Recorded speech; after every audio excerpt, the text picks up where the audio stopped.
So, in my area, once a year, there's a Hamfest, and I go not because I know what's going on there or much about ham radio and all that, but I like to look at gadgets and gizmos and pick up extraneous parts and pieces and wonderful things. And as you wander around, you'll see a lot of large boat anchor radios. You'll see a lot of individual pieces.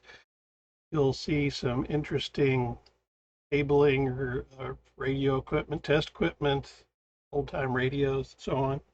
And occasionally you'll see these bins that are labeled, free. I like free. But free also usually means broken, nobody wants it, please take it, I don't want it anymore, it's not use to me, it's going to be thrown away. But occasionally, when you dig around in a free box, you might find something interesting. I found something interesting. Yeah, it's nothing too spectacular, it's nothing, out of the ordinary, I guess. But it put a smile on my face, so I had to stick it in my pocket. Well, I couldn't stick it in my pocket. It's a little too big for a pocket. What did I find? Well, I think I'll show you.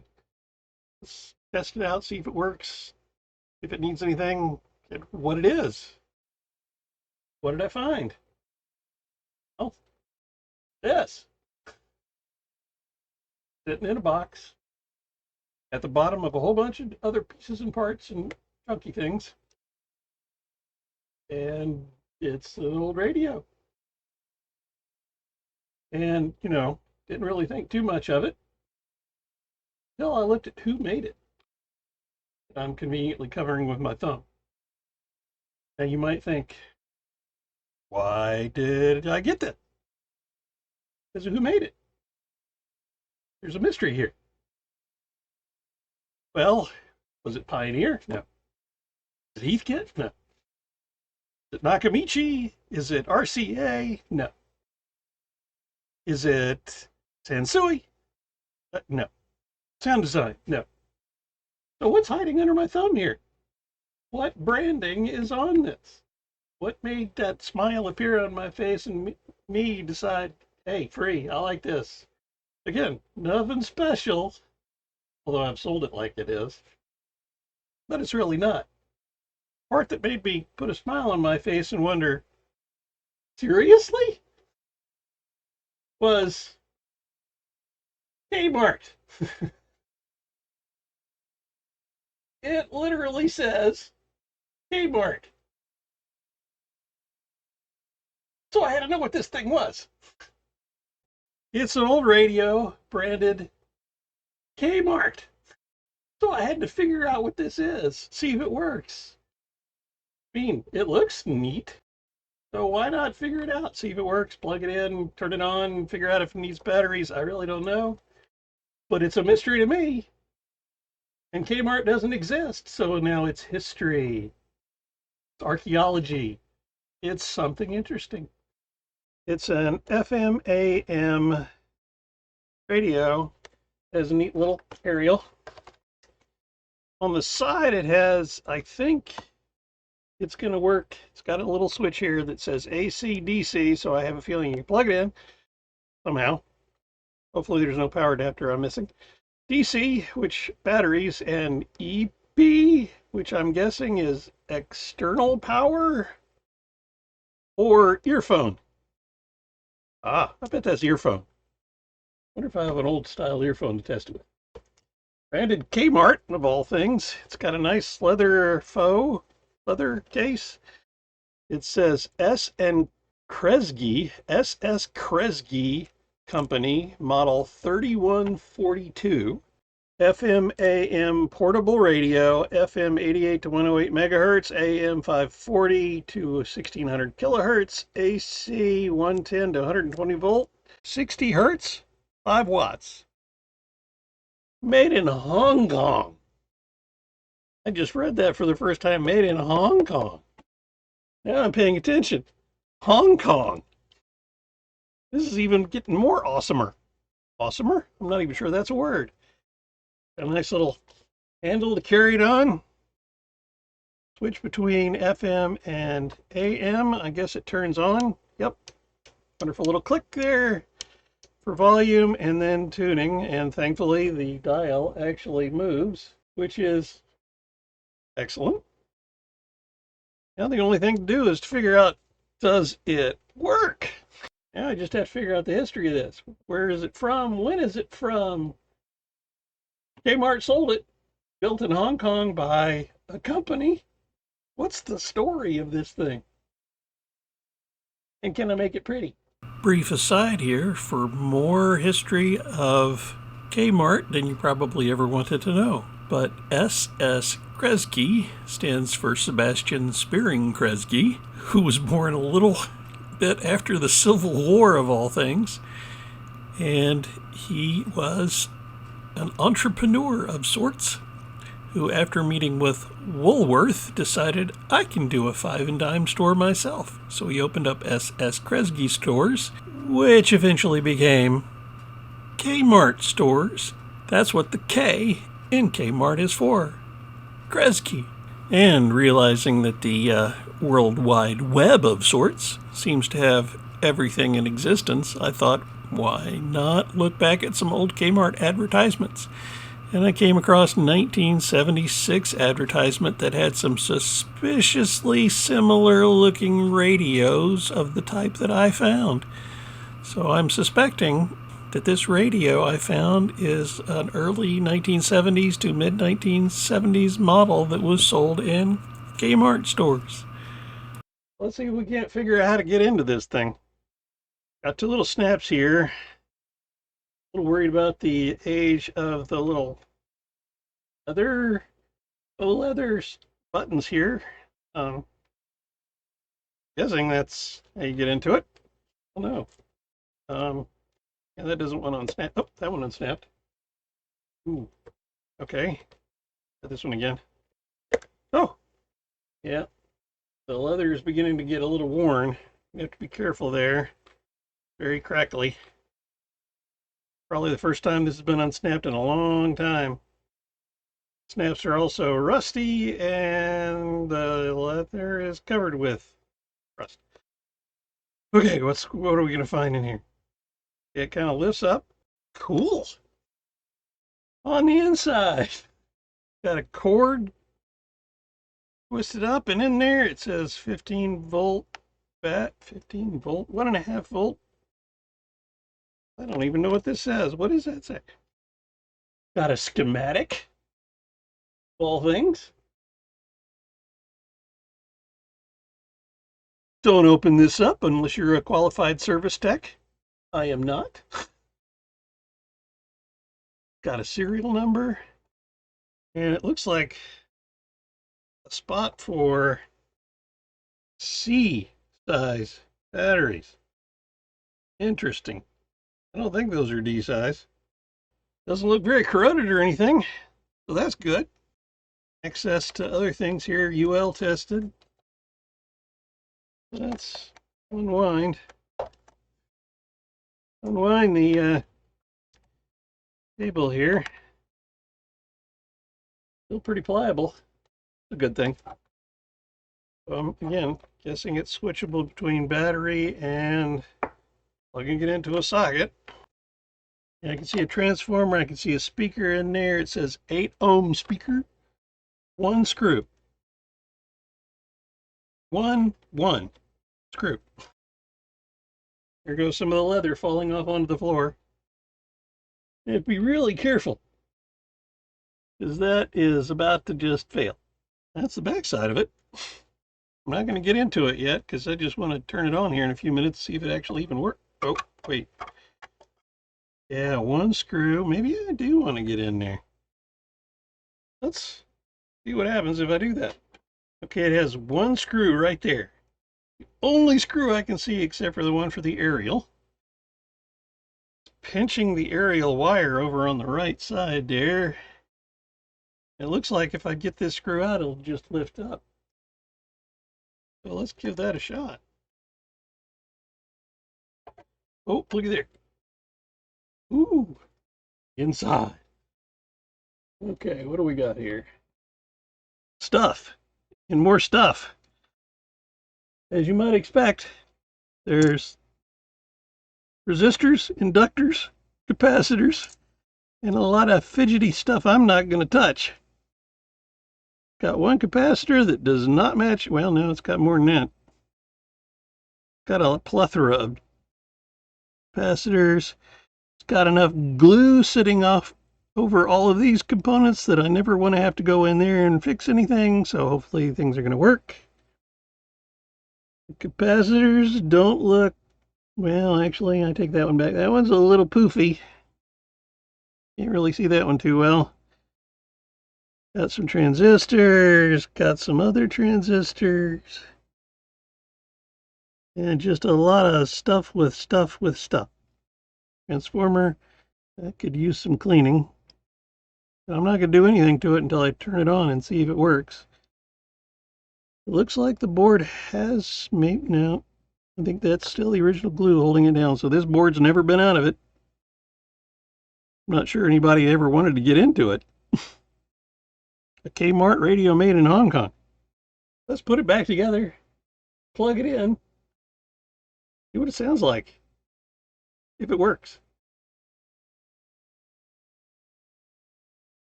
So yeah, when this is open, there's no like little indentation or anything.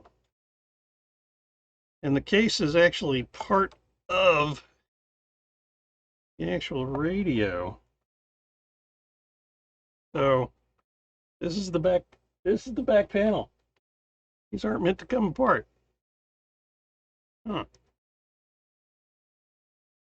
So yeah, there's nowhere to slowly shift something out. Okay. Let's figure out where to put this thing, what to plug it into.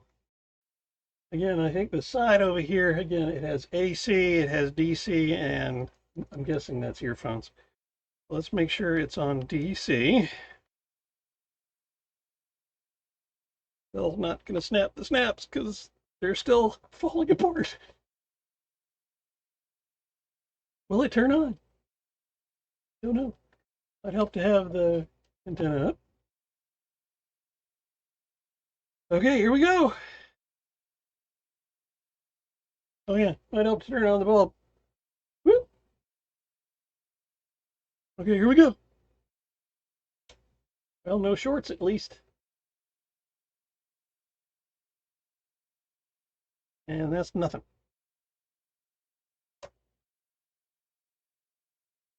Well, that's a major bummer.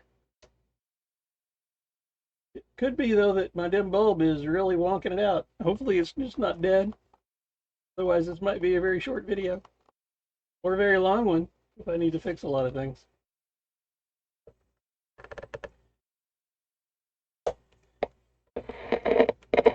Oop, oop, oop, there's life.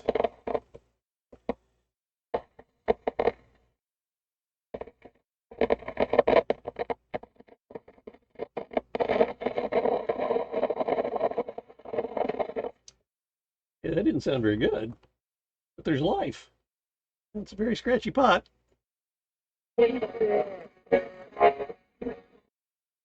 It works. For AM. I'm only going to clean the pot wherever it is and however I can have to get to it. The AM is a problem. That is very, very quiet. Interesting.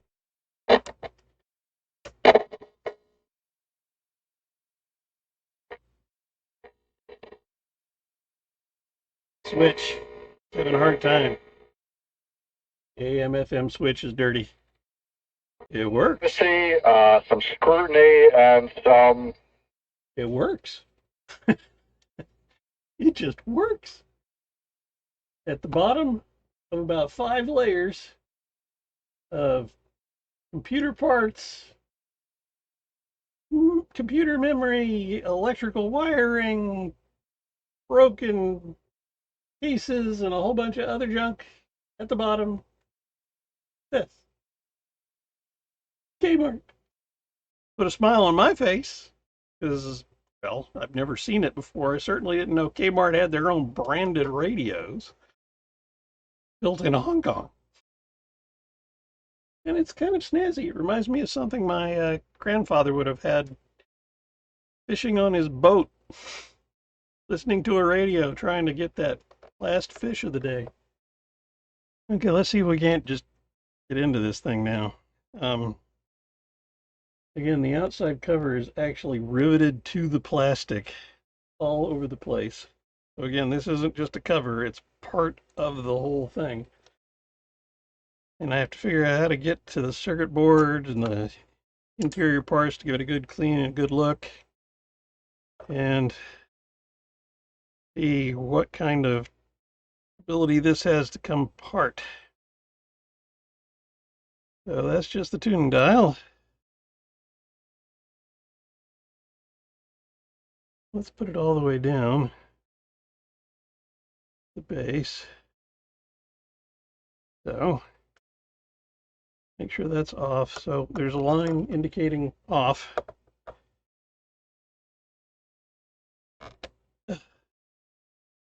Those were seriously on there. Some lubrication on there that's become glue. And I think somebody used a sticker or something to help keep this one on, because that is not the way this is done.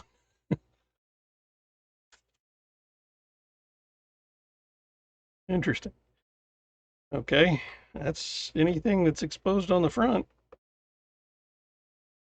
So the back. Saw this already. I'll scan this schematic and blow it up and maybe show it in the video later. Now let's take apart everything back here. See, there's two screws in the battery compartment. They just look like battery compartment's a little cracked on this side. If you made it this far, thank you. And that just, yeah, that just lifts out. So it's literally just the battery compartment. And then as we saw earlier, you just undo that screw. Get under here. So 3 screws and you're inside. It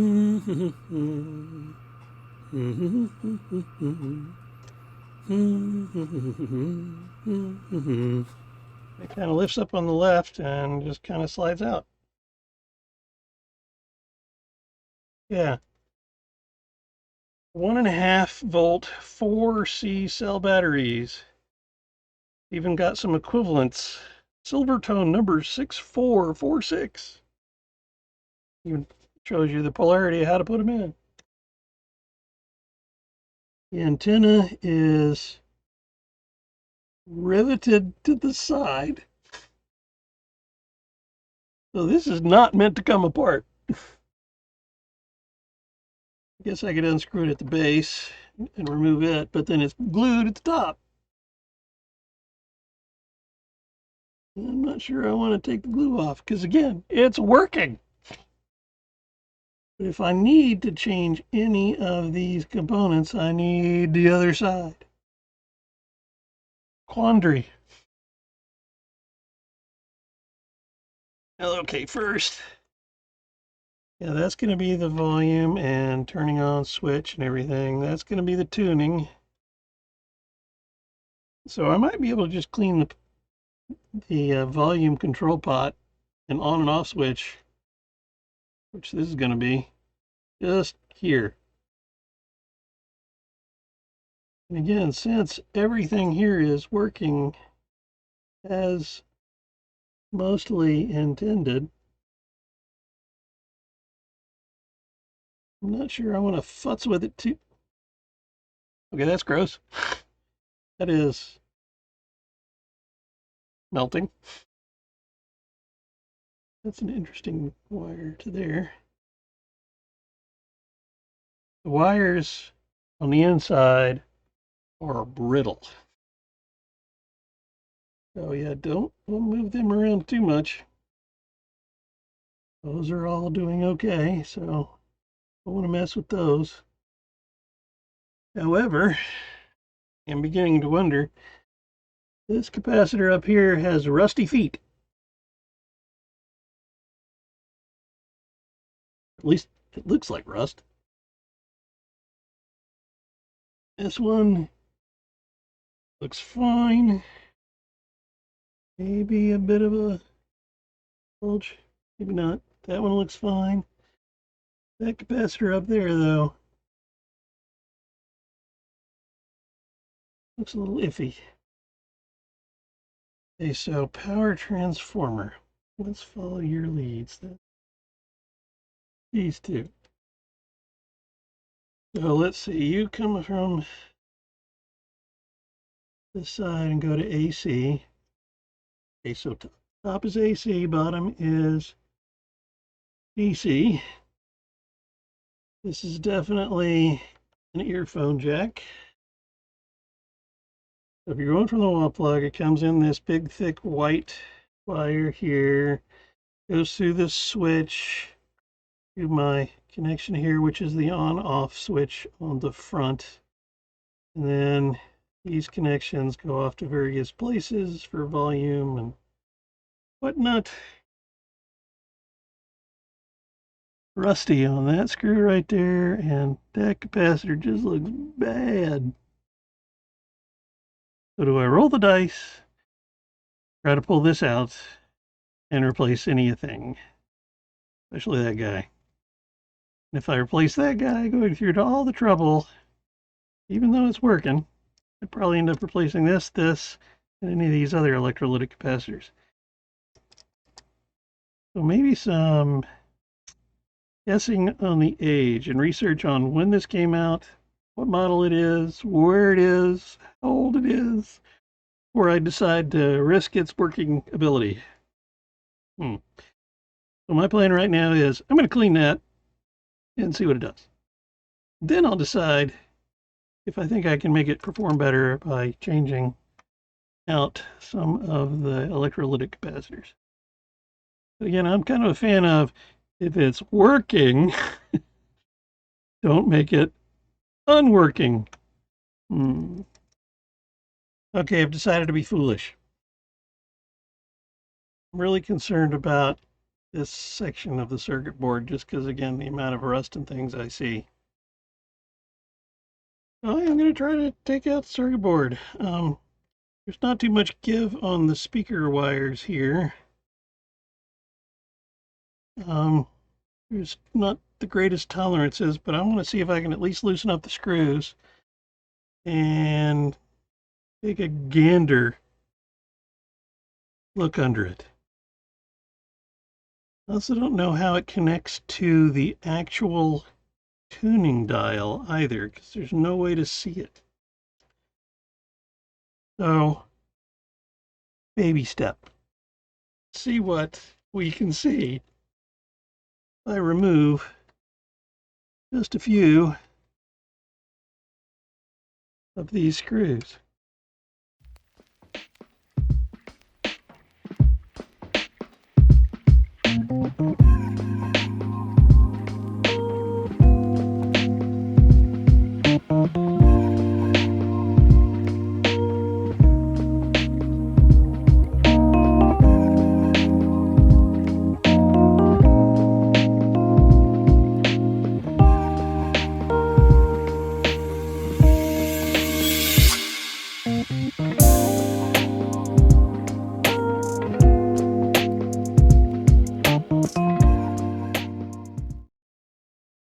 Going to be for the antenna. And there we go. Oh. Lord have mercy. Aha! So y'all were in those screws. Wait, what?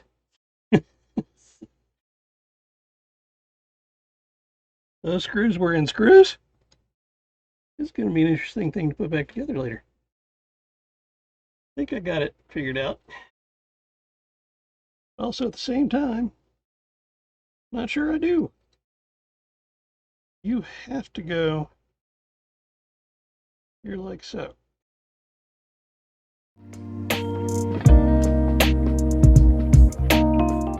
That provides tension on the tuning dial so that it actually tunes. So that'll be an interesting maneuver later. So these screws don't actually hold anything except these offsets for the tuning dial. Let's screw those back in so I don't mess up the tuning string. So yeah, once I screw those back in, then our tuning dial will be right up and ready to go, but I don't want to do that yet. So that's just dark backplate. It goes above the dial. Thankfully, all the capacitors aren't hiding out under this. Done some investigating. This guy up here, I think a lot of what I was seeing is it was just glued to the circuit board. Definitely got some rust up here, and those legs are rusty. It is a 200 microfarad 10 volt WV capacitor. This one is 10 volt, and it is a 470 microfarad. This one is the same, 470 microfarad. This is a 5 microfarad, both 10 volts as well. Yep, 10 microfarads. There was a 0.47 somewhere. Where'd it go?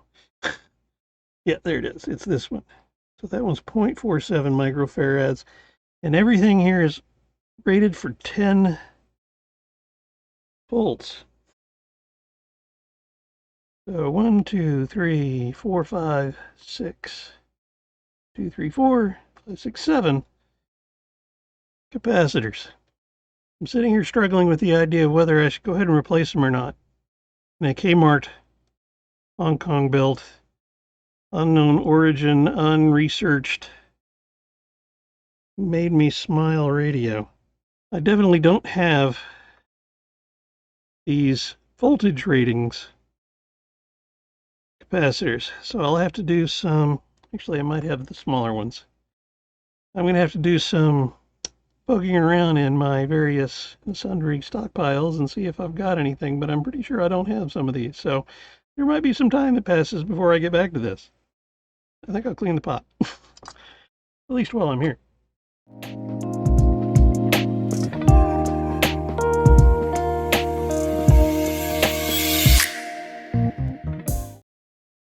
You sit here and watch this, you can actually see how the on-off switch works.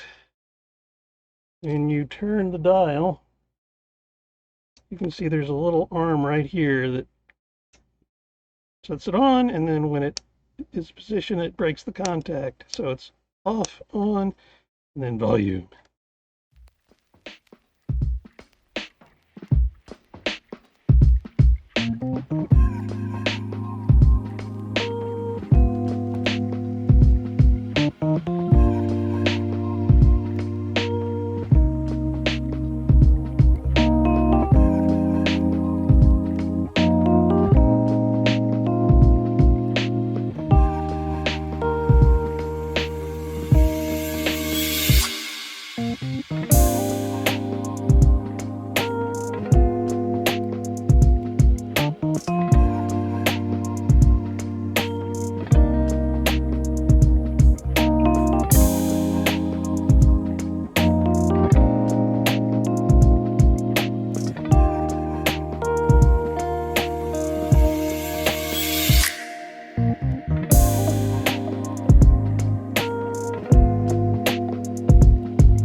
And